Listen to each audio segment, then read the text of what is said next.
여러분, 실제로 프랑스 파리에서 있었던 일입니다. 어떤 남자 죄수 한 사람이 여러분 탈출하기 위해서 자기를 여자로 분장을 합니다. 그러면서 목소리도 몸집도 옷차림도 영락없이 여자 차림을 하면서 결국엔 탈옥을 합니다. 그런데 얼마 안 가서 도시 중심가에서 이 남자 죄수가 아주 쉽게 체포를 당했다고 합니다. 그 이유는 이 남자 죄수가 패션 의상이 걸려있는 양정점 앞을 그냥 지나쳤기 때문에 그래요. 보통 일반적인 여자분들이라면 옷이 걸려있으면 옷에 관심을 둘 텐데 이 사람이 자기를 남자로 생각하니까, 또 남자니까 아무리 여자 분장했어도 결국엔 사람들이 이상하게 생각한 거예요. 결국에는 신고를 했고 결국에 여러분 잡히게 되었다고 합니다. 여러분, 제가 이 이야기를 여러분에게 나누는 이유가 있습니다. 사람은 누구나 자기가 누구라고 생각하느냐에 따라서 그대로 행동합니다. 마치 이 남자 죄수가 아무리 겉모양을 여자처럼 꾸몄어도 나를 남자라고 생각하니까 남자처럼 행동하는 것처럼 여러분, 우리도요, 내가 나를 누구로 생각하느냐에 따라서 우리에게 그대로 행동으로 나타난다는 거예요. 특별히 여러분, 이건 신앙생활에서도 참 중요합니다.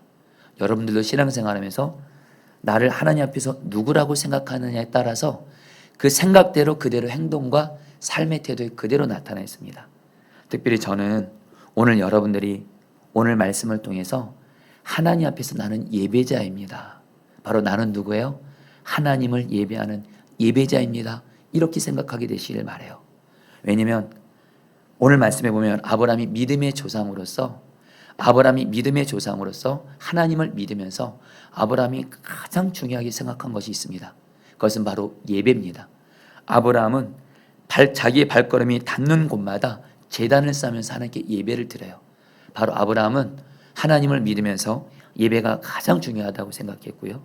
예배가 자기에게는 생명과도 같은 거예요. 그리고 어떤 일을 새로 할 때, 그리고 새로운 곳에 갈 때마다 항상 하나님 앞에 예배를 드리면서 나는 하나님을 예배하는 예배자입니다. 이렇게 생각하고 실제로 여러분 삶이 예배를 드렸다라는 거예요. 여러분, 오늘 말씀을 통해서 우리 사랑하는 성도님들 모두 다가 나도 아브라함처럼 나는 하나님을 예배하는 예배자입니다.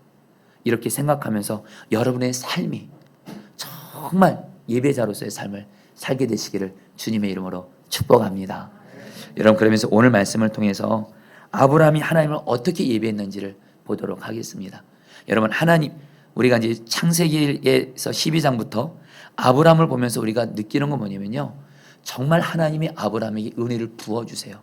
심지어는 아브라함이 어떤 연약함이 있고 잘못을 해도요, 하나님이 정말 아브라함은 너무 사랑하시고 은혜를 주시고 약속을 이루어 주세요. 바로 그 이유 중에 하나가 아브라함이 예배입니다. 저와 여러분들도 오늘 말씀을 통해서 아브라함이 어떻게 하나님을 예배했는지를 보시고 그 말씀을 들으시고 나를 돌아보시면서 나 또한 아브라함처럼 하나님 앞에 예배자로 드리시면 하나님께서 아브라함에게 주신 은혜도 여러분들에게 주시고, 특별히 이제 저희가 아브라함에 대한 말씀을 전하면서 저는 갈망이 있습니다. 하나님, 우리 성도들에게 이 아브라함에 대한 말씀을 전하면서 우리 성도님들에게 개인과 가정과 직장 가운데 하나님이 주신 모든 약속을 이루어 주시옵소서. 여러분, 예배가 바로 하나님의 약속을 이루는 열쇠라는 거예요. 자, 그러면 오늘 말씀을 통해서 아브라함이 어떻게 하나님을 예배했는지를 듣도록 하겠습니다. 여러분, 아브라함은요, 하나님이 지난주에 말씀드린 대로 하나님이 아브라함에게 자기 고향 친척 아버지의 집을 떠나서 하나님이 보여줄 땅, 바로 가나안 땅이죠. 가나안 땅으로 가라고 말씀하셨고, 아브라함 그 말씀에 순종해서 결국엔 가나안 땅에 들어갑니다. 그런데 여러분들, 아브라함이 가나안 땅에 들어갔을 때 거기에는 이미 가나안 사람들이 살고 있었습니다. 여러분, 6절 말씀 같이 읽겠습니다. 아브라함이 시작. 아브라함이 그 땅을 지나 세겜 땅 모래 상수리 나무에 이르니 그때 가나안 사람이 그 땅에 거주하였더라. 여러분, 6절에서 아브라함이 하나님이 약속하신 가나안 땅에 도착했을 때 성경은 이렇게 말합니다. 그때 가나안 사람이 가나안 땅에 거주하였더라. 여러분, 왜 성경에서 가나안 땅에 가나안 사람이 그 땅에 거주했다고 말을 했을까요? 이것은 바로 가나안 땅이 하나님이 아브라함이 주신 약속의 땅입니다. 아브라함과 자손이 주신 약속의 땅인데 그 가나안 땅이 저절로 아브라함의 땅이 되는 것이 아니었습니다. 가나안 땅에는 이미 그 땅을 선점하고 있는 가나안 사람들이 있었다는 거예요. 여러분, 그리고 가나안 사람들은 강했고요. 여러분, 이들이 바로 블레셋 족속입니다. 강한 민족이에요. 근데 여러분 강한 가나안 그 족속에 비해서 아브라함은 지금 여러분들 이제 막 가나안 땅에 도착했고요. 자기는 가진 것이 별로 없어요. 능력도 없습니다. 힘도 없습니다. 인맥도 없습니다. 그런 건데 하나님이 가나안 땅을 여러분 약속하신 땅인데 이 가나안 땅을 자기가 차지하려면 이 가나안 땅 사람들을 쫓아내야 되는데 자기에겐 그럴 능력이 없는 거예요. 그러면서 아브라함이 어떤 생각을 했을까요? 가나안 땅에 도착했어요. 근데 가나안 땅이 이미 그 땅을 점령하고 있어요. 아브라함이 어떤 생각을 했어요? 이 가나안 땅을 어떻게 점령할 수 있을까? 어떻게 이 땅을 차지할 수 있을까? 나는 능력이 너무도 부족한데 인맥도 없는데. 그러면서 아브라함은 위축되고 두렵고 불안했을 거라는 거예요. 바로 이때 하나님이 아브라함에게 나타나셔서 말씀하신 것이 7절입니다. 같이 다 함께 읽겠습니다. 여호와께서 시작. 아브라함에 나타나 이르시되 내가 이 땅을 내 자손에게 주리라 하신지라. 자기에게 나타나신 여호와께 그가 그곳에서 제단을 쌓고. 여러분 하나님이 아브라함에 나타나시면서 말씀하시는 거예요. 지금 아브라함이 이 가나안 땅에 이미 가나안 사람들이 점령하고 있는데 내가 이 땅을 정말 차지할 수 있을까? 이때 하나님이 나타나셔서 말씀하십니다. 이 가나안 땅을 내가 반드시 너와 너희 자손에게 줄 것이다. 약속의 말씀을 주세요. 여러분 다시 한번 하나님은요 우리에게 하나님은 우리에게 약속을 말씀을 주시잖아요. 근데 내 현실이 그 약속의 말씀이 이루어지기는 너무도 어렵고 힘든 현실 속에서 있을 때 여러분 우리가 하나님을 바라보고 하나님과 동행하잖아요. 여러분 꼭 기억하세요. 하나님은 여러분에게 반드시 하나님의 약속을 이루어줄 것이라고 약속의 말씀을 주시는 줄 믿습니다. 그런데 여러분 아브라함은요 이 하나님의 약속의 말씀을 듣고 믿은 것뿐만이 아니라 오늘 말씀에서 어떻게 반응해요? 하나님이 지금 자기가 이 가나안 땅을 차지할 것이다. 하나님께 약속의 말씀을 받고 나서 하나님께 감사해서 어떻게 해요? 제단을 쌓았다라는 거예요. 여러분 이것을 그대로 우리에게 적용할게요. 성도님들, 저와 여러분들이 예배를 드리면서 설교를 통해서 하나님이 나에게 약속의 말씀을 줄 때가 있습니다. 또한 내가 개인적으로 성경 말씀을 읽으면서 이 성경을 통해서 이 성경이 하나님의 약속의 말씀이거든요. 이 기록된 말씀을 통해서 하나님이 나에게 개인적으로 가정을 향해서 직장을 향해서 내 삶을 향해서 미래에 대해서 약속의 말씀을 주실 거예요. 이때 여러분들이 어떻게 된다는 거예요? 아브라함처럼 이 하나님의 약속을 믿을 뿐만이 아니라 이 약속의 말씀을 감사함으로 받고 하나님을 예배하게 되시기를 축복합니다. 여러분 우리가 꼭 기억할 것이 있습니다. 여러분 예배는 바로 하나님께 감사함으로 드리는 거예요. 하나님이 내게 주신 은혜에 대해서 감사함으로 드리는 게 우리가 예배입니다. 하나님이 십자가에서 예수님을 보내심으로 나를 구원해 주셨기에 그 은혜로 인하여 감사해서 우리가 하나님께 예배 드리는 거예요. 지금 예수님이 지금 우리 마음 안에 오셔서 이 험하고 힘든 세상에서 우리와 함께 동행하고 계시니 그 주님의 은혜에 감사해서 우리는 이 시간 주님께 예배드리고 있는 줄 믿습니다. 근데 여러분들 하나님이 여러분들에게 주시는 너무도 크고 귀한 은혜가 있습니다. 그것은 바로 우리에게 약속의 말씀을 계속 주신다는 거예요. 여러분 하나님이 약속의 말씀을 준 것이 왜 큰 은혜냐? 여러분 꼭 기억하세요. 하나님의 약속의 말씀은 떨어지면 그 말씀은 반드시 이루어지기 때문입니다. 그렇기 때문에 하나님의 말씀을 받았을 때 저 여러분들이 아브라함처럼 할 일이 있습니다. 하나님께 약속의 말씀을 받을 때마다 하나님 감사합니다 하며 하나님을 찬양하며 하나님께 예배 드리시게 되기를 축복합니다. 아브라함이 그랬다라는 거예요.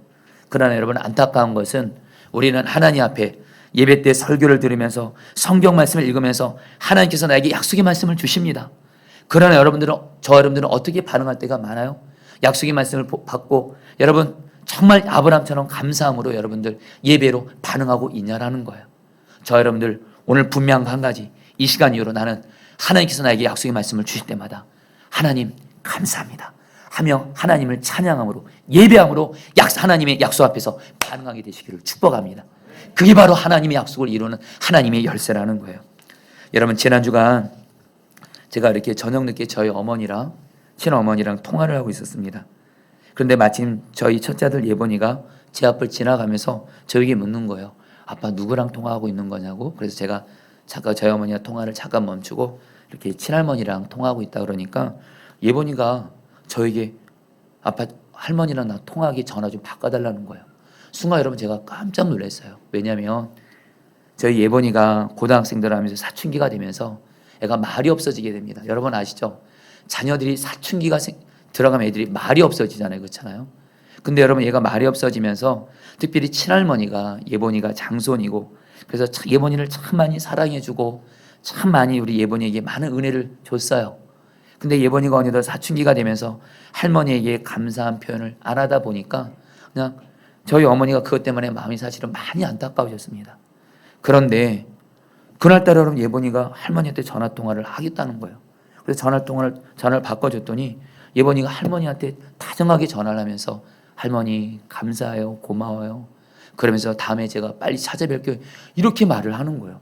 순간 여러분 저는 그 순간 예본이가 위대해 보이더라고요. 얘가 변했구나 진짜로. 근데 그리고 나서 제가 전화를 다시 받았는데 저희 어머니가 우시는 거예요. 저희 어머니가 뭐라고 말씀하시냐면 그동안 정말 예본이를 너무너무 사랑하고 저희 어머니가 예본이에게 참 잘해 주셨거든요. 예본이가 감사 표현을 안 하니까 어머니가 그것 때문에 손주한테 너무너무 섭섭하더라는 거예요. 그렇다고 이거를 뭐 손주한테 말할 수도 없고.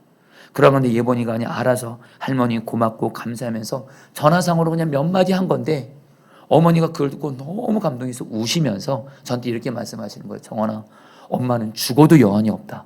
그 정도까지 될 줄은 몰랐습니다. 여러분, 근데 제가 그 전화를 딱 받고 나서 하나님이 저에게 주신 마음이 있었습니다. 마치 저희 어머니가 저희 예본이에게 많은 사랑과 은혜를 베풀어 주셨거든요. 근데 예본이가 그것을 여러분 이렇게 사실은 이렇게 감사함으로 표현하지 않았습니다. 반응하지 않았어요. 그러다가 그냥 전화상으로 할머니 감사해요. 그냥 몇 마디 한 것이 저희 어머니를 그렇게 감동시키고 우리 어머니가 죽어도 여한이 없다고 할 정도로.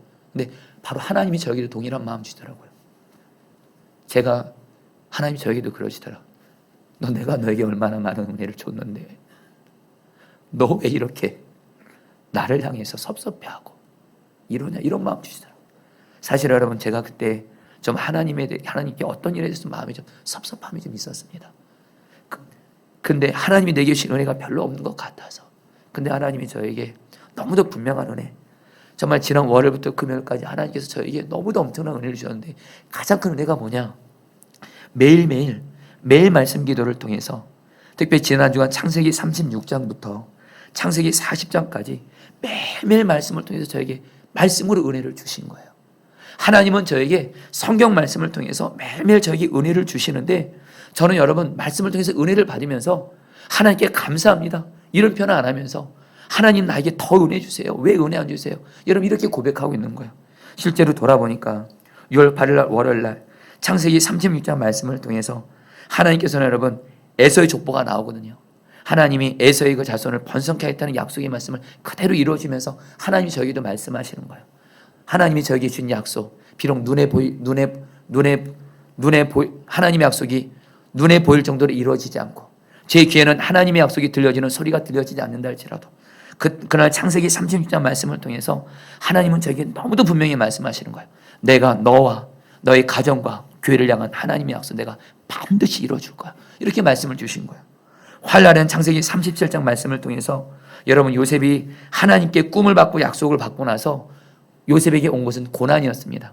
형들이 구덩이에 죽이려고 빠지고 형들에서 노예로 팔려가는 고난을 당하는데 창세기 37장을 보면 하나님이 여전히 요셉을 고난 중에도 지켜주시고 오히려 요셉이 당한 고난이 오히려 하나님의 약속이 빨리 이루어지는 축복의 통로가 되게 하시는 거예요. 하나님 저에게도 말씀하시는 거예요. 지금 너가 겪고 있는 고난 중에 여전히 내가 너를 지켜주고 있어. 그리고 너가 겪고 있는 고난은 오히려 이 고난 때문에 하나님의 약속이 더 빨리 이루어질 거야. 이 고난이 축복의 통로가 될 거야. 이 말씀을 주시는 거예요. 6월 10일 날 수요일 날 창세기 38장 말씀을 통해서 야곱의 넷째 아들 유다가 하나님 앞에 심각한 죄를 짓습니다. 근데도 하나님이 유다에게 전적인 은혜를 베풀어 줘서 유다에게서 다윗이 나고 예수 그리스도가 나오는 믿음의 가문이 되게 하시면서 하나님이 저에게도 말씀하시는 거예요. 너의 가정에 어떤 연약함이 있어도 내가 너의 가정에게 은혜를 줘서 믿음의 가문으로 세워줄 거야. 6월 10일 날 목요일 날 요셉이 여러분 애굽의 노예로 있으면서 요셉이 하나님과 동행했더니 그 노예로 있으면서 요셉이 하는 일들을 형통케 하시는 거예요. 요셉이 감옥에 억울하게 들어갔는데도 감옥에서 하는 일들이 형통케 되는 거예요. 하나님이 저에게도 말씀하시는 거예요. 코로나19로 인해서 요즘에 다들 교회가 어렵고 목회가 어렵다는 이때에 너가 나와 하나님과 동행만 하면 너가 하는 일들을 내가 형통하게 열어줄 거야. 마지막으로 6월 12일 날 금요일 날 요셉이 여러분들 그 술관원의 꿈을 풀어주죠. 은혜를 베풀지만 이 술관원은 요셉을 잊습니다. 그러나 하나님은 요셉을 기억해요. 마치 그래서 하나님은 저에게 6월 10일 날 금요일 날 저에게 너무도 분명히 주시는 말씀. 사람들은 너를 잊을지 몰라도, 사람들은 너를 기억할지 몰라도 나 여호와 하나님은 너와 너희 기도를 반드시 기억하고 있다. 여러분, 매일매일 말씀을 통해서 저에게 은혜를 주시는 거예요. 근데 여러분, 제가 말씀을 주시는 그 주님 앞에서 제가 온전함으로 감사함으로 반응하고 있지 않는 제 모습을 보게 된 거예요. 하나님은 저에게 그 예보니 사건을 통해서 저에게 너무도 분명히 주시는 말씀. 내가 너에게 매일매일 말씀을 통해서 엄청난 은혜를 부어주고 있는데 너는 왜 너의 입에서 하나님 감사합니다 이 고백을 못하냐 이 말이에요. 하나님의 약속은 반드시 이루어지는데, 약속의 말씀을 받은 것이 하나님께 가장 큰 은혜 중에 하나인데 너도 하나님께 감사하라 고백하라 하시더라고요. 그래서 여러분, 오늘 이 말씀 준비하면서 하나님께 고백했습니다. 약속의 말씀을 주신 주님, 저도 아브라함처럼 주님께 감사로 고백합니다. 주님 감사합니다 하면서 저는 주님께 이렇게 고백을 했어요. 자, 사랑하는 성도님들, 혹시 지난 한 주가 하나님이 여러분에게 약속의 말씀을 주셨다면 우리 시간 그 주님께 감사함으로 고백하겠습니다. 우리 한번 좀 고백해보겠습니다. 주님 감사합니다. 말씀 주셔서 감사합니다. 할렐루야. 여러분, 이제부터 보십시오. 아브라함은 하나님의 말씀이 임할 때마다 하나님께 예배를 드리면서 하나님 감사합니다 고백하는 거예요. 할렐루야. 그러니까 하나님이 아브라함에게 은혜를 주시고 하나님의 약속을 이루어주시는 겁니다. 사랑하는 여러분, 이후로부터 하나님이 나에게 약속의 말씀을 주실 때마다, 설교를 통해서, 성경 말씀을 통해서 약속의 말씀을 주실 때마다 여전히 현실은 약속의 말씀이 이루어지지 않았다 할지라도 약속의 말씀은 진짜로 이루어지니까 주여 말씀을 받을 때마다 주님 감사합니다 예배하게 되시기를 축복합니다. 그러면서 여러분, 아브라함이 또 하나님 앞에 어떻게 반응합니까? 8절 말씀입니다. 같이 함께 읽겠습니다. 거기서 베델, 시작. 거기서 베델 동쪽 산으로 옮겨 장막을 치니 서쪽은 베델이요 동쪽은 아이라. 그가 그곳에서 여호와께 제단을 쌓고 여호와 이름을 부르더니, 여러분, 아브라함이요 그 장막을 쳤다고 합니다. 여러분, 여기서 장막은 오늘날의 텐트와도 같습니다. 바로 아브라함이 자기 살 집을 임시적으로 텐트를 치면서 살 집을 마련하는 건데요. 여러분, 오늘 말씀 보면 그 당시에 가나안 땅에 가나안 사람들이 살고 있는 것은 베델, 아이 같은 어떤 이름 있는 도시 지역이었습니다. 그런데 아브라함이 오늘 말씀 보면요, 베델과 아이 이 지역의 텐트 장막을 치지 않고요, 베델과 아이 사이에 장막을 칩니다. 여러분, 이것은 뭘 의미하냐면, 여러분, 그 당시에 가나안 사람들이 살고 있는 베델과 아이는 바로 가나안 사람들이 우상을 숭배하는 곳이에요. 우상을 숭배하고 죄악이 가득한 곳입니다. 하나님을 인정하지 않는 곳이에요. 그러니까 여러분, 아브라함은 어떻게 한 거예요? 바로 가나안 사람들, 우상을 숭배하고 죄악을 행하는 그런 가나안 사람들이 살고 있는 베델 또는 아이에다가 집을 친 것이 아니라 바로 그 사이에다가 집을 지면서 나는 우상을 숭배하는 가나안 사람들과 섞이지 않고 하나님만을 왕으로 모시면서 하나님 말씀대로 살면서 나는 거룩한 하나님의 백성으로 구별된 자다. 이렇게 하면서 여러분, 하나님께 예배를 드렸다는 거예요. 다시 한번 성도님들, 오늘 말씀에서 베델과 아이 사이에 장막을 쳤다는 것은 아브라함이 가나안 사람들과 섞이지 않고 나는 가나안 사람들과 구별된 자로서 하나님을 왕으로 모시면서 구별된 자로서 하나님을 섬기면서, 그러면서 여러분 표현한 게 바로 뭐예요? 예배라는 거예요. 여러분 꼭 기억하세요. 여기서도 주님이 주는 중요한 메시지가 있습니다. 바로 여러분들, 우리가 이렇게 교회에서 이렇게 가정에서 이렇게 모여서 예배드리는 것도 예배지만 우리가 세상 사람들과 구별돼서 거룩한 삶을 사는 것 자체가 바로 하나님께 예배드리는 것인 줄 믿습니다. 여러분, 로마서 12장 1절 말씀 같이 다 함께 읽겠습니다. 그러므로 시작. 모든 자비하심으로 너희를 권하노니 너희 몸을 하나님이 기뻐하시는 거룩한 산 제물로 드리라. 이는 너희가 드릴 영적 예배니라. 여러분, 한마디로 우리의 몸 자체가 거룩한 산 제물이에요. 우리의 삶이 여러분들 이미 예수님이 우리 마음의 왕으로 계셔서 우리는 이미 성전된 자고요. 내가 한마디로 여러분들, 내 삶의 모든 것을 나는 예수님을 모시고 사는 삶이고요. 그래서 나의 모든 삶이 바로 예배라는 겁니다. 삶이 예배라는 거예요. 바로 여러분, 주일날 오늘 여러분들 예배 드리고 있습니다. 이것도 예배입니다. 근데 성도님들 꼭 기억하세요. 여러분들이 지난 월요일부터 토요일까지 삶을 예배로 여기면서 삶을 예배로 드리면서 드린 사람은 오늘 주님께 이 드리는 예배를 주님이 받아줄 겁니다. 그런데 월요일부터 토요일까지 예배 드리는 삶이 아니에요. 내 마음대로 삽니다. 예배하는 삶이 예배가 아니에요. 마음대로 살고 죄 짓고 살다가 그냥 주일날 교회 딱 와서 예배 드리면 나는 그것이 예배라고 생각할지 모르지만 하나님은 그것을 예배로 인정하지 않는다라는 거예요. 우리의 삶에서 예수님이 왕 대신 성전된 삶으로 자로서 예수님과 동행하면서 삶을 예배로 드릴 때, 내 마음의 생각 하나, 말 하나, 행동 하나 주님 앞에 예배로 드릴 때, 그리고 주일날 이렇게 예배 드릴 때 하나님이 그 예배를 진정 거룩한 산제물로 드리는 영적 예배로 받아 주신다는 겁니다. 할렐루야. 여러분, 아모스를 보면 하나님이 이렇게 말씀하세요. 5장 21절 24절 말씀 같이 다 함께 읽겠습니다. 시작. 내가 너희 절기들을 미워하여 멸시하며 너희 성회들을 기뻐하지 아니하나니 내게 번제나 소제를 드릴지라도 내가 받지 아니할 것이요 너희의 살찐 이상의 화목제도 내가 돌아보지 아니하리라. 내 노랫소리를 내 앞에서 그칠지어다. 내 비파소리도 내가 듣지 아니하리라. 오직 정의를 물같이 공의를 마르지 아니하는 강같이 흐르게 할지어다. 여러분, 이 말씀은 아모스 선지자가 북이스라엘 사람들을 향해서 심판한 메시지입니다. 그 당시에 북이스라엘 사람들은 여러분들 경제적으로 번영했습니다. 근데 문제는 뭐냐면 경제적으로 번영하면서 빈익빈 부익부 형상이 심각해진 거예요. 한마디로 여러분, 부자들이 자기들은 잘 먹고 잘 살면서 추운 겨울날 좋은 집에서 살면서 그 당시에 가난한 사람들은 전혀 돌보지 않는 겁니다.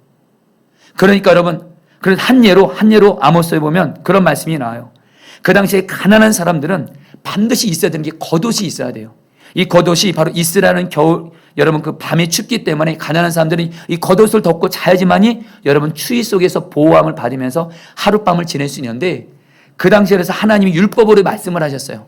아무리 가난한 사람이 겉옷을 돈이 없어서 전당으로 맡겼다면 밤에는 반드시 겉옷을 돌려주라고 율법에서 말씀하셨는데, 이 북이스라엘 시대 때 어떤 일이 생겼냐, 사람들이 자기만 잘 먹고 잘 사면서 겨울집, 여름집을 또 따로 그냥 만들면서 자기는 잘 사면서, 한마디로 가난한 사람들 겉옷은 돌려주지 않고 가난한 사람들은 추위에 떨게 하는 거예요. 하나님이 이것을 보고 아모스 선지자를 향해서 이렇게 말하는 겁니다. 근데 여러분들 놀라운 건요, 그때 북이스라엘 사람들이 예배하는 잘 드렸어요. 좋은 재물을 갖다 드리고요, 노랫소리를 올려드리고요, 빗밭소리를 올려드리니까 하나님이 뭐라고 말씀하세요? 나는 너희들의 예배가 싫다라는 거예요. 나는 너희들이 드리는 예배 미워하고 멸시하고 너희들의 노랫소리 내 속에서 내 앞에서 그치라 말씀하세요. 너희들의 악기소리 내가 듣지 않겠다는 거. 왜요? 북이스라엘 사람들은 하나님께 예배라는 형식은 잘 드릴지 몰라도 그들의 삶에서는 약한 자들을 섬기지 않고 돌보지 않는 죄악을 행하고 있기 때문에 하나님이 북이스라엘 사람들이 드리는 예배를 받지 않고 여러분 그치라고 말씀하신다는 거예요. 성도님들, 예배에 대해서 주님이 주는 중요한 메시지가 있습니다. 삶이 예배고 우리가 삶에서 주님을 예배할 때 결국에는 하나님께서 우리의 예배도 받으시는 줄 믿습니다. 여러분이 지난주 월요일 날 한 성도님의 전화를 받았습니다. 월요일 날이 여러분 제가 쉬는 날인데 성도님의 어머니가 위독해서 임종 예배를 드려달라는 거예요. 그래서 이 성도님이 제가 쉬는 날 이렇게 어머니 임종 예배를 드리는 게 죄송하다 보니까 저에게 뭐 이렇게 전화로만 목사님 기도해 주세요 이렇게 하는데, 여러분 그렇게 할 수, 특별히 저는 임종 예배 관련해서 여러분 지난날 좀 저희 연약함이 있었습니다. 오래전 일이긴 한데 어떤 한 성도님의 어머니가 위독하셨다는 전화를 제가 받게 됩니다. 그래서 성도님이 그 임종 예배를 드려달라고 하는데 그때 제가 어떤 일을 잠깐 좀 해야 돼서 그 일을 하고 나서 임종 예배를 드리러 갔어요. 조금 지체된 거죠. 근데 여러분 도착하고 나니까 이미 성도님의 어머니는 이미 돌아가셨어요. 그때 여러분 제가 정말 하나님 앞에서 정말 철저히 회개를 했습니다. 그러면서 그때 주님 앞에서 결단하게 하신 것이 있어요. 성도님들이 임종 예배를 부탁하면 그 즉시 가겠습니다. 근데 지난 월요일 날 그 성도님이 그 어머니가 위독하지라 해서 임종 예배를 드려달라고 하기에 여러분 그 즉시 그냥 갔습니다. 그 즉시 가서 여러분 우리 가족들과 함께 우리 어머님 숨을 가파르게 쓰시는 그 어머님과 함께 이런 가정 예배를, 임종 예배를 주님께 올려드렸어요. 여러분 그리고 감사하게 임종 예배 끝나고 나서 얼마의 시간이 지나고 나서 성도님의 어머니가 여러분 천국을 가시게 된 거예요. 근데 이 성도님에게 전화가 왔습니다. 그날 밤에 목사님 오늘 임종 예배 드려주신 것만으로도 저는 충분하니까 사실은 저희가 장례식장이 전라남도 완도입니다. 그래서 꼭 조문 안 오셔도 되니까 오늘 임종 예배 드린 것만으로도 정말 감사합니다. 이렇게 말씀하시는 거예요. 근데 여러분들 당연히 여러분들 제가 그동안 성도들 섬기면서 성도님들이 가장 힘들고 가장 어렵고 가장 약하고 가장 사랑이 필요할 때는 바로 장례를 당할 때예요. 그래서 그때 성도님께 마음은 감사하다고 하면서 여러분 다음날 우리 교육자들과 함께 전라남도 완도까지, 여러분 저는 그때 알았어요. 완도가 전라남도 땅끝에 있다는 걸 그때 알았습니다. 근데 여러분들 기쁨으로 가게 하셨어요. 여러분 기쁨으로 가면서 가고 오는 길 여러분 시간이 많이 걸리잖아요. 그때 여러분 주님 말하면서 천시간 기도 또 채워가다가 근데 주님이 어떤 생각을 딱 주시는 거예요. 제가 아는 사랑하는 후배 목사님들, 그리고 제가 선한 목장에 사역할 때 우리 사랑하는 전도사님들이 목사 안수 받고 나서 거의 다가 지방에서 산골에서 어렵게 목회하고 있어요. 월급이 여러분 50만 원도 채 안 돼요. 그런 건데 어렵게 사는 우리 후배 목사님들이 많이 생각이 나는 거예요. 주님이 그 목사님들에게 전하신방하라는 마음 주셔서 제가 아는 모든 목사님들을 다 전화를 합니다. 그럼 여러분 그 목사님들이 그냥 그 전화 한 통한데도 그걸 받고 그렇게 여러분 감사하고 위로를 얻는 거예요. 여러분 그렇게 다 끝나고 나서 하나님이 저에게 주시는 마음이요. 너가 오늘 나에게 삶으로 예배를 드렸다라는 거예요. 사랑하는 성도님들, 삶이 예배인 줄 믿습니다. 오늘 이것이 한국교회에서는 가르쳐져야 돼요. 주일날 교회에서 정한 그 시간만 예배드리는 것이 예배가 아니고 내가 있는 모든 자리가 하나님을 왕으로 모시며 예배하는 자리인 줄 믿습니다. 여러분 마지막이에요. 여러분 오늘 말씀에서 여러분 8절 말씀을 다시 한 번만 더 읽어보겠습니다. 8절 말씀 같이 한번 읽어보실래요? 거기서 같이 읽겠습니다. 시작. 거기서 베델 동쪽 산으로 옮겨 장막을 치니 서쪽은 베델이요 동쪽은 아이라. 그가 그곳에서 여호와께 제단을 쌓고 여호와의 이름을 부르더니. 성도들, 여기서 하나님이 우리에게 주는 중요한 메시지가 있습니다. 먼저 아까 아브라함이요 가나안 땅에 도착해서 이미 첫 번째 예배를 드렸어요. 근데 오늘 말씀에서 여러분 아브라함이 장막을 치고 나서 예배를 드렸다 그래요. 여러분 여기서 장막은 바로 가정을 말하고요, 집을 말하고 오늘날로 말하면 가정에서 하나님께 예배했다라는 거예요. 사랑하는 성도님들, 오늘 말씀에 의지해서 간절한 마음 나눕니다. 아브라함을 통해서 어떤 사람이 예배를 잘 드리는 사람이냐? 교회에서도 하나님을 예배하지만 가정에서도 하나님을 왕으로 모시고 가정 예배 제단을 쌓는 가정, 그 사람이 하나님께 진정 예배를 잘 드리는 자인 줄 믿습니다. 간절한 마음 나눕니다. 여러분 특별히 지금은 코로나19로 인해서 여러분 교회에서 모이기가 분명히 어려운 거 현실입니다. 여러분 우리가 이 상황을 여러분 받아들여야 됩니다. 여러분 교회 코로나19 때문에 교회 못 나오는 성도님들 탓해서도 안 됩니다. 여러분. 근데 분명한 한 가지는 있습니다. 코로나19를 통해서 하나님이 우리에게 주시는 메시지, 가정에서 드리는 예배 제단을 회복하시라는 겁니다. 아멘이세요? 분명 한 가지, 코로나19로 인해서 교회에 마음껏 못 나오고 그런다 할지라도 여러분들 분명 한 가지, 가정에서 예배 제단을 반드시 쌓게 되기를 축복합니다. 너무도 안타까운 것은 지금 가정에서 여러분들 이 가정에서 예배를 드리면서도 여러분 어느덧 가정에서 예배 드리는 것이 습관이 되다 보니까 유튜브로 영상을 그냥 시청하게 됩니다. 예배를 드리는 것이 아니라 예배를 보게 돼요. 그리고 여러분 집에서는 아무도 안 보는 것 같으니까 예배를 그냥 넘겨갑니다. 예배 안 드립니다. 여러분 지금 이것이 우리 코로나19로 인해서 한국교회 교인들이 겪는 여러분 어려움들입니다. 여러분 이럴 때 하나님이 오늘 말씀을 통해서 아브라함 통해서 우리에게 주시는 메시지가 있어요. 가정에서 예배 제단을 하나님 앞에 진실함으로 쌓으시기를 주님의 이름으로 축복합니다. 그러면서 여러분들 오늘 말씀에 보면 아브라함이 가정에서 제단을 쌓으면서 이렇게 부릅니다. 여러분 따라합니다. 여호와의 이름을 부르더니. 여러분 오늘 이 말씀을 꼭 붙잡으시길 바랍니다. 여호와 이름을 부른다는 것은 이런 뜻입니다. 아브라함이 지금 어떤 상황이에요? 가나안 땅에 왔어요. 자기는 아무것도 없는 것 같아요. 가나안 땅 여러분 점령할 수도 없어요. 앞길이 막막합니다.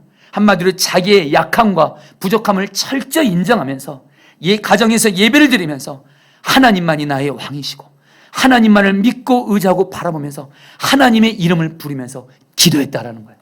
한마디로 가정 예배 때 아브라함이 제단을 쌓으면서 하나님의 이름을 부르며 기도했다라는 거예요. 내가 이 세상을 살아갈 힘이 없기 때문에, 지금 내 앞에 있는 문제, 내 신과 노력으로는 풀 수 없기 때문에 나의 한계와 약점과 부족함을 인정하면서 하나님만을 의지합니다 하면서 하나님의 이름을 부르며 기도했다라는 거예요. 사랑하는 성도님들, 저는 여러분들이 가정에서 예배를 드리시면서 하나님의 이름을 부르면서 기도하게 되시기를 축복합니다. 특별히 간절한 마음 나눕니다. 여러분들 중에 특별히 요즘에 지금 내 삶에 어떤 문제가 있어요. 고난이 있어요. 그 문제와 고난 앞에서 정말 내가 할 수 있는 것이 아무도 없는 것 같아요. 내 힘으로는 도저히 해결할 수 없어요. 여러분 그때 잘 됐습니다. 그때 가정에서 예배를 드리시면서 또 오늘 이렇게 교회에서 예배를 드리시면서 기도하면서 하나님의 이름을 부르시기를 축복합니다. 주님, 이 문제 앞에서, 이 고난 앞에서 나의 약점과 한계와 부족함을 인정합니다. 나는 할 수 없습니다. 그래서 내가 기도하면서 하나님의 이름을 부르오니 나의 기도를 응답하여 주시옵소서. 기도하시면 하나님이 예배 가운데 하나님의 이름을 부르며 드리는 우리의 기도를 반드시 응답해 줄 줄 믿습니다. 여러분 저에게 최근에 교회에 어떤 정말 심각하고 긴급한 문제가 있었습니다. 여러분, 그 문제로 인해서 여러분, 저는 부르짖어 기도 안 할 수가 없었어요. 제 몸이 피곤하든 어떤 몸에 상관없이 그 문제가 해결이 안 되면 교회가 너무도 어려움이 있기 때문에, 그것 때문에 마음 아파하고 힘들어하는 성도님들이 있었기 때문에 새벽마다 여러분 몸이 힘들어도 부르짖어 기도하는 겁니다. 정말 그 문제를 앞에서는 내가 정말 아무것도 할 수 없더라고요. 내 한계를 인정하고 내 부족함과 약함을 인정하면서 하나님의 이름을 부르며 기도했습니다. 분명한 거 한 가지, 저는 그 문제를 해결할 수 없지만 한 가지는 할 수 있었습니다. 바로 이 예배 재단에서 주님의 이름을 부를 수가 있었습니다. 주님께 기도할 수 있었습니다. 그리고 나서 여러분들, 하나님이 그 문제를 너무도 놀랍게 여러분 해결해 주신 거예요. 여러분, 이제 여러분들에게 마지막으로 이야기라고 말씀하실까 합니다. 여러분, 오늘 말씀에서 아브라함이 가정 예배를 드리면서 주님의 이름을 부른 것이 베델과 아이 사이라고 합니다. 여러분, 이 베델은 바로 하나님의 집, 천국을 의미합니다. 이 아이는 바로 어떤 의미냐면 폐허의 잿더미라는 뜻입니다. 비참한 곳이에요. 한마디로 여러분, 이것은 뭘 의미합니까? 우리가 가정에 쓰든 교회에 쓰든 하나님을 예배하면서 주님의 이름을 부르는 곳은 바로 여러분들 베델 같은 하나님의 집, 천국 같은 집이 될 수도 있고요. 그러나 우리가 가정에서 예배 제단 드리지 않고 주님의 이름을 부르지 않으면 우리의 가정은 여러분들 너무도 어려운 곳이 될 수 있다는 거예요. 한마디로 예배를 드리면서 주님의 이름을 부르는 그곳이 베델이 될 수도 있고 아이도 될 수 있다는 거예요. 사랑하는 성도님들, 저와 여러분들 모두 다 내 삶의 자리에서 주님의 이름을 부르시면서 주님께 기도하시면서 예배를 통해서 나아가심으로 말미암아 여러분의 삶의 모든 자리가 아이 같은 비참한 곳이 아니라 베델 같은 하나님의 집이 되시기를 주님의 이름으로 축복합니다. 이제 말씀을 마무리합니다. 여러분, 제가 지난 주간에 최근에 이렇게 새롭게 하소서에 백신현이라는 남자 집사님의 너무도 귀한 간증을 드렸어요. 이번에 그 간증 제목이 와닿았습니다. 부부의 세계, 천국과 지옥 사이, 이런 제목이었어요. 이 집사님이 예수님을 믿기 전입니다. 이분이 한 가정의 가장으로서 일을 하고 가장이다 보니까 경제적으로 이 가정의 생계를 책임져가는 게 힘들었나 봅니다. 일도 안 풀리는 거예요. 그런 가운데 여러분, 그 힘들다 보니까 스트레스를 받으면서 술을 마시게 되는데, 술로서 위로를 얻게 되는데, 이분 표현으로 365일 중에 350일을 술을 마신 거예요. 그러니까 집에 돌아오면 늘 술 취해서 집에 돌아가는 겁니다. 그러면 술 취해서 집에 들어가면서 그래도 마음에 여전히 술을 마셔도 위로가 안 되는 거예요. 여러분, 술 마신 분들 알겠지만, 아시나요, 여러분들? 술을 마셔도 위로가 안 되잖아요. 그 순간만 반짝이고 마음에 공허함이 있고 외로움이 있고 누가 내 마음을 알아줬으면 해서 집에 들어가서 잠자고 있는 아내를 깨우는 거예요. 그러니 이 아내는 여러분들 깨어나면서 이 남편이 술주정으로 그 아내를 깨우니까 어렵게 전 어린 아이까지 같이 잠에서 깨어나면서 이것으로 인해서 아내와 이 집사님 사이 갈등이 생기는 거예요. 그러니까 이 남편 집사님은 또 뭐예요? 아내가 또 내 마음을 몰라준다고 하면서 아내가 나를 무시한다고 생각하면서 아내에게 분노를 표출하고 폭언을 하고 물건을 집어던지는 그런 폭력성을 아이들 앞에 보인 거예요. 결국 이걸로 인해서 이 집사님의 부부가 심각한 갈등 가운데 거하게 됩니다. 아예 한 집에 살아도 남처럼 살게 되는 거예요. 그런데 어느 날 집에 늦게 들어왔는데 집이 온갖 정리가 안 돼 있는 가운데 설거지할 것은 쌓여있는 가운데 어린 아이들만 TV를 보고 있더래요. 그래서 엄마 어디 갔냐 하니까 모르겠대, 애들이. 그래서 자기 아내에게 전화하니까 전화를 안 받아요. 그리고 밖에 나와서 아내를 찾는데도 아내가 안 보입니다. 결국엔 그렇게 해서 새벽이 됐는데 새벽에 문이 열리면서 이 아내분이 술을 먹고 집에 들어온 거예요. 그러니까 이 백진현 입사님이 자기 아내를 향해서 너무도 분노하면서 술 취한 아내, 그리고 밤을 새워 이 아내가 너무 미운 나머지 그만 문을 잠가버리고 아내를 그냥 밖으로 내쫓아버린 거예요. 그리고서 아내 짐을, 집에 있는 짐을 다 싸서 현관 앞에 던지면서 이렇게 말했대요. 당장 여기서 나가. 너랑 나는 이제 끝났어. 그리고 이틀 후에 법원에서 보자. 이렇게 말한 거예요. 결국에 여러분들 이틀 후에 여러분 법원에서 만났어요. 이 백신현 집사님도 자기 아내를 향해서 완전히 실망을 했고, 이 아내분도 자기가 술 먹고 들어온 그것 때문에 자기를 짐을 다 싸서 내보내고 이혼하자 이 남편을 향해서 너무도 냉정한 모습으로 있는 거예요. 결국에 이혼 서류를 냈습니다. 그리고 나서 이 두 부부는 여러분 이혼을 했어요. 그리고 나서 이제부터 이 백신현 집사님이 이제 회사 일도 하면서 이 어린아이들을 돌봐야 되는 거예요. 집안 살림을 하는데 그때 깨달았어요. 아내의 자리, 엄마의 자리가 얼마나 소중한지를 안 거예요. 집안일은 해려도 끝이 없더래요. 그리고 아이들이 엄마가 없으니까 애들이 불안해 그러니까 아내 자리, 엄마의 그 자리가 느껴지면서 갑자기 이런 마음이 들더래요. 아내와 다시 합치고 싶다 이런 마음이 들지만 이미 아내를 향해서 이렇게 말했거든요. 더 이상 일절 연락도 하지 말고 아이들한테 연락도 하지 마. 이미 그냥 선포를 했거든요. 그런 가운데 이분이 이렇게 가정은 깨졌죠. 집안 살림하고 아이들 돌보는 건 너무 힘들죠. 그런 가운데 여러분 낭망하고 있는 가운데 예수님을 잘 믿는 자기 누나에게 전화가 온 거예요. 그래서 누나가 만나자는 거예요. 누나를 만났어요. 누나가 말한 거예요. 너 지금 가정도 깨지고 이렇게 비참한 가운데 있는데, 너도 그렇고 너희 가정이 이렇게 지금 비참한 가운데 있는데 너 예수님 꼭 믿어야 돼. 그래서 그 누나가 자기가 만난 예수님을 전해주더라는 거예요. 그러니까 이 백지사님이 누군가라도 의지하고 싶기 때문에 그 순간 예수님을 믿고 영접을 하셨고, 이제 교회를 나가기를 시작하는데 어느 날 밤늦게 집에 있는데 잠이 안 오더래요. 그래서 거실에 나와 있는데 마침 거실에 자기 어머니가 걸어놓은 십자가가 있더래요. 그 십자가에서 갑자기 이 집사님이 처음으로 이런 생각을 했더래요. 하나님께 기도하자. 그래서 하나님 앞에 무릎을 꿇고 하나님께 기도를 한 겁니다. 십자가 앞에서 이렇게 기도해서, 하나님, 제 아내가 너무 보고 싶습니다.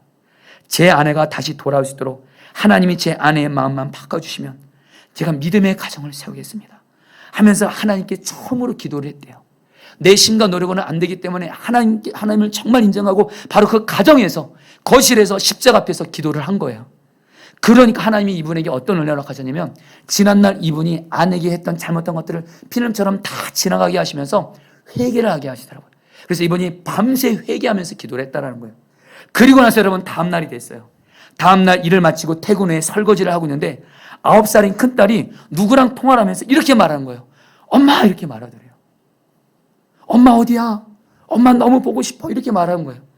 순간 이 집사님이 알게 된 건, 자기 아내가 이 아이한테, 큰딸한테 전화를 한 거예요. 그래서 이 남편, 이 백집사님이 아이에게 전화를 바꿔달라고 말합니다. 그래서 아내에게 전화를 바꿔서 우리 일단 만나자. 지금 어디 있냐? 그러니까 친정집에 있다 그래요. 그러니까 그러면 아이가 또 옆에서 그래. 아빠, 우리 엄마한테 빨리 가자. 엄마한테 빨리 가자 그래요. 그래서 아이 손잡고 자기 아내를 만나러 갑니다. 결국에는 아내 친정집에서 아내를 만나서 자기가 예수님을 믿고 변화된 것을 간증하는 거예요. 그래서 말을 한 거야. 나 어제 밤 동안 나 집에서 정말 내 힘을 할 수 없기 때문에 하나님께 처음으로 기도를 해봤어. 근데 하나님이 오늘 당신에게 연락이 왔어. 여러분, 결국 이렇게 말하니까 아내도 여러분 마음이 열리면서 아내도 이렇게 고백하더라는 거예요. 당신과 떨어진 2달 동안 무엇보다 애들이 너무 걱정되는 거예요. 그래서 이 아내 되시는 분도 하나님을 안 믿고 있었지만 어렸을 때 교회 다니면서 교회 다녔던 기억을 떠올리면서 하나님께 기도를 했대요. 하나님, 우리 아이들을 지켜주세요. 우리 아이들 하나님이 돌봐주세요. 이렇게 기도를 했다라는 거예요. 결국에 여러분들, 이 두 분의 기도를 하나님이 받아주시고 결국엔 두 분이 만났고, 두 분들이 결국에는 하나님을 인격적으로 만남으로 인해서 지금은 그 가정이 천국 같은 가정이 된 거예요. 사랑 여러분, 제가 이 얘기를 여러분이 하시는 얘기가 있습니다. 여러분, 예배하는 자리에서 어떤 문제 앞에서든지 나의 약함과 부족함과 한계를 인정하고 하나님의 이름을 부르며 기도하십시오. 반드시 주님이 여러분의 삶에 폐허의 잿더미 같은 아이 같은 그런 삶을 여러분 베델 같은 하나님의 집으로, 축복의 현장으로 바꿀 줄 믿습니다. 여러분, 나는 예배자입니다. 우리 이 찬양 같이 하시면서 하나님 앞에 기도하도록 하겠습니다.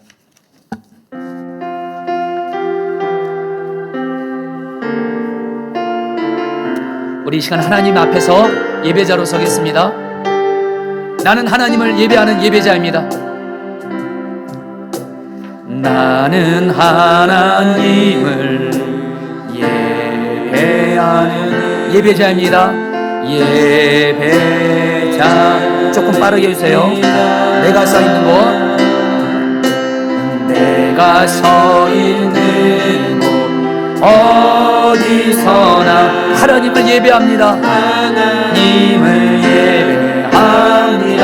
내 영혼 거룩한, 내 영혼 거룩한 은혜를 향하여 내 마음 완전한 하나님 향하여 이곳에서 바로 이 시간 하나님을 예배하. 우리 다 같이 고백합니다. 나는 하나님을 예배하는 예배자입니다. 나는 하나님을 예배하는 예배자입니다. 내가 서 있는 곳 어디서나, 내가 서 있는 곳 하나님을 예배합니다. 내 영혼 거룩한 은혜를 향하여, 내 영혼 거룩한 은혜를 향하여, 내 마음 완전한 하나님 향하여, 이곳에서 바로 이 시간, 바로 이 시간 하나님을 예배합니다. 사랑하는 성도님들, 오늘 말씀 붙들고 두 가지 기도 제목 가지고 기도하겠습니다. 첫 번째입니다. 우리 사랑하는 성도님들, 이제 나도 아브라함 같이 예배를 가장 소중하게 여기며 하나님 앞에서 하나님을 예배하는 예배자로 살게 하여 주시옵소서. 그동안 하나님 앞에서 예배를 소홀히 하고 세상 일 하느라 다른 일 하느라 예배를 빠뜨리고 소홀했던 적이 있다면 이 시간 회개하며 나아가겠습니다. 그래서 이 시간 하나님 앞에서 예배를 가장 소중히 여기며 예배드리게 하여 주옵소서. 먼저는 교회에서 드리는 모든 예배를 소중히 여기며 예배드리게 하여 주옵소서. 또한 가정에서 드리는 예배 드리게 하여 주옵소서. 그리고 오늘 말씀같이 감사함으로 예배드리게 하여 주옵시고 삶으로 예배드리게 하여 주시옵소서. 우리 다 함께 주 한번 부르짖어 기도하겠습니다. 기도합니다. 주여, 하나님, 하나님, 하나님, 하나님, 하나님, 하나님, 하나님 앞에서 예배를 가장 소중히 여기게 하소서. 하나님 앞에서 예배를 가장 소중히 여기게 하소서. 교회에서 드리는 모든 예배를 하나님을 사랑하고 경외함으로 예배드리게 하여 주옵시고, 하나님 삶으로 예배드리게 하여 주옵시고, 가정에서도 주님을 예배하게 하여 주시옵소서. 하나님, 나와 우리 가정 가운데 예배의 회복을 주시옵소서. 예배의 부흥을 주시옵소서.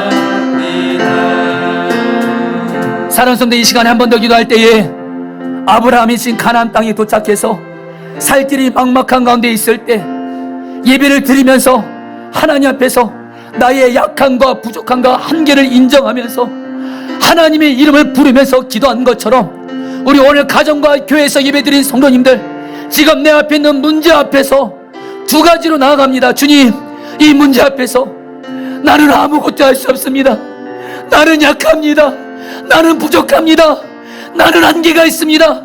그래서 이 오늘 시간 예배를 드리면서 하나님의 이름을 부르며 기도하오니 나의 기도를 들어주셔서 내 삶의 비참한 아이와 같은 곳이 베델 같은 하나님의 축복의 현장으로 바뀌어지게 하여 주시옵소서. 하나님의 이름을 부르며 주여 한번 부르짖어 기도하겠습니다. 기도합니다. 주여, 주님, 주님, 주님, 주님, 내 앞에 있는 문제 앞에서 나의 한계를 인정하며 나의 약함과 나의 힘을 할 수 없음을 인정하며 이 시간 예배를 드리며 하나님께 기도합니다. 하나님의 이름을 부르며 기도합니다. 그러시고 응답하여 주셔서 내 삶의 아이와 같은 잿더미 같은 비참한 삶의 현장이 베델 같은 하나님의 축복 현장으로 바뀌어지게 하여 주시옵소서. 오 주여, 오 주여, 오늘 예배를 드리며 하나님의 이름을 부르며 기도하는 우리의 기도 소리를 들어주시고 우리를 살려주시고 은혜 베풀어 주시옵소서. 다스려 주시옵소서. 우리 다 함께 일어나서 찬양하겠습니다. 나는 하나님을 예배하는 예배자입니다. 나는 하나님을 나는 예배자입니다. 예배자. 내가 서 있는 곳 어디서나, 내가 서 있는 곳 어디서나 하나님을 예배합니다. 우리 다 같이 두 손 들고 찬양할까요? 내 영혼, 내 영혼 거룩한 은혜를 향하여 은혜를, 내 마음 완전한 하나님 향하여 마음 완전한 하나님. 이곳에서 바로 이 시간, 이곳에서 바로 이 시간 하나님을 예배합니다. 하나님을 예배합니다.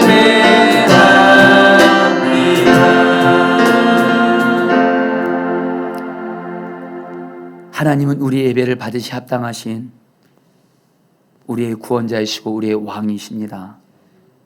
하나님, 오늘 말씀이 그대로 우리 사랑하는 성도들에게 이루어지게 하셔서 아브라함이 자기의 인생에 있어서 나는 하나님을 예배하는 예배자로 생각하며 예배를 가장 소중히 여기며 무슨 일을 할 때마다 발걸음이 닿는 곳마다 예배 제단을 쌓은 것처럼 우리 사랑하는 성도들도 예배를 내 삶의 최우선순위요, 내 삶의 가장 중요한 순종으로 여기며 하나님 앞에 평생 예배자로 살게 하여 주시옵소서. 하나님 앞에 먼저 회개할 것은 지금 교회에서 새벽 기도, 수요 예배, 금요 성령 집회, 주일 1부 예배, 2부 예배로 교회에서 이렇게 예배를 드려지고 있지만 우리 중에 혹시 그동안 세상 살면서 세상 일 하느라 바쁘다고 그러면서 또 코로나19로 인해서 아무도 보지 않는 것 같아서 예배를 빠뜨리고 예배를 소홀히 여겼던 그런 모습들이 있었다면 이 시간 예수님의 볼로 다 씻어주시고 오늘 이 시간을 통해서 이젠 정말 아브라함같이 하나님께 예배를 가장 소중히 여기며 예배하는 예배자로 서게 하여 주시옵소서. 아브라함같이 이제부터 하나님이 나에게 말씀을 주시며 하나님은 지금 이 시간에도 나에게 말씀을 주십니다. 주님께서 나에게 말씀을 주실 때 하나님께 감사함으로 하나님을 예배하게 하여 주시옵소서. 그리고 하나님, 우리 성도들에게 주신 그 하나님의 약속을 우리 성도들이 감사함으로 예배함으로 반응할 때 약속을 이루어 주시옵소서. 또한 특별히 우리의 삶이 예배인 것을 늘 기억하게 하소서. 주일만 예배하는 것이 아니라 월요일부터 토요일까지 내 삶 속에서 주님을 모시고 있는 자로서 내 삶이, 내 말 한마디 행동 하나가 주님 앞에서 예배가 되어지게 하여 주시옵소서. 그리고 하나님, 아브라함이 가정에서 예배의 제단을 쌓았던 것처럼 하나님, 지금 코로나19로 인해서 지금 우리는 가정에서 예배의 제단을 드릴 수밖에 없음에도 불구하고 교회에서도 예배 안 드리고 가정에서도 예배를 안 드리는 안타까운 일은 결코 없게 하여 주시고 예배가 있느냐 없느냐에 따라서 나의 삶이 베들 같은 하나님의 축복의 현장이 될 수도 있고 아이 같은 잿더미 같은 비참한 현장이 될 수 있다는 것을 기억하면서 예배를 생명줄로 여기며 특별히 가정에서 예배 드리게 하여 주시옵소서. 하나님, 특별히 가정에서나 교회에서나 어디서나 주님을 예배할 때 오늘 아브라함처럼 나의 약함과 한계 부족함을 인정하면서 오직 주님의 이름을 부르며 기도하게 하여 주시옵소서. 오늘 우리 사랑하는 성도들이 가정에서 교회에서 예배드리면서 오늘 주님의 이름을 부르며 기도했습니다. 주님, 우리 성도들의 기도를 받아주시고 이 제단에서 하나님 드리는 우리 성도들의 기도를 받아주시고 저들의 성도 삶의 간절한 문제들도 주님께서 풀어주시고 살 길을 열어 주시옵소서. 감사하며 이 시간 마음을 들여서 헌금을 드렸습니다. 영금 하나님이 기뻐하신 곳에 쓰여지게 하여 주옵시고 우리 사랑하는 성도들, 하나님 코로나19로 인한 여러 가지 어려운 이때에 예수님과 동행하며 예배자의 삶을 살면서 영원히 늘 성령 충만하게 하여 주옵시고 영적인 은혜가 회복되게 하여 주옵시고 그런 건데 병든 몸, 지친 몸, 피곤한 몸 주님의 이름으로 치유하여 주옵시고 그런 가운데 우리 사랑하는 성도들의 일터와 직장과 사업장 살 길을 열어주시고 물질적으로도 살 길을 열어주시옵소서. 그래서 하나님, 더욱더 하나님 나라 위에 약하고 어려운 이웃들 위해 물질을 나누며 베풀며 살 수 있도록 은혜 베풀어 주시옵소서. 감사하며 지금은 주 예수 그리스도의 은혜와 하나님 아버지의 사랑하심과 성령님의 교통하심이 이제는 아브라함같이 하나님을 예배하는 예배자로 살기로 결단한 우리 사랑하는 모든 성도님들 한 분 한 분 위에 영원히 함께 하시기를 축원하옵나이다. 아멘.